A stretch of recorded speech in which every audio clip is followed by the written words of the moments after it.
Yun, gandang umaga mga idol. Bali may ginagawa na naman tayong project mga idol. Ito, receiver.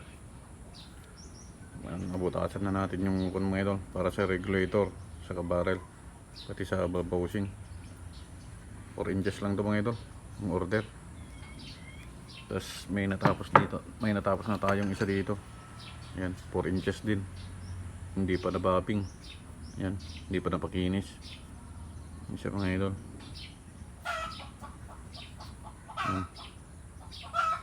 Bale, papakintabin pa natin to. 4 inches din to mga idol. Yan. Bali, dalawang 4 inches. Tapos ito yung swing ng isa sa 4 inches. Yan. Ito yung kanya mga idol. Valve housing nya.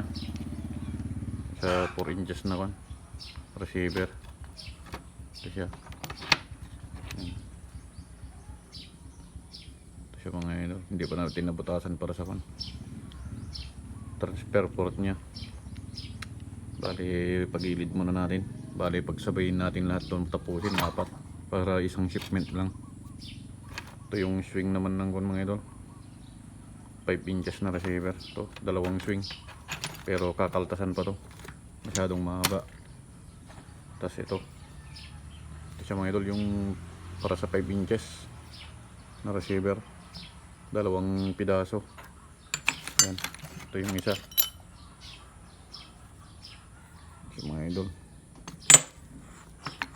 ay ito yung gamit natin mga idol, alate mini. Dumi-dumi na, hindi pa nalinisan mga idol. Mga idol, update ko kayo kapag matapos natin to, para mapadala na, kasi atat ng makuha ng mga nag-order.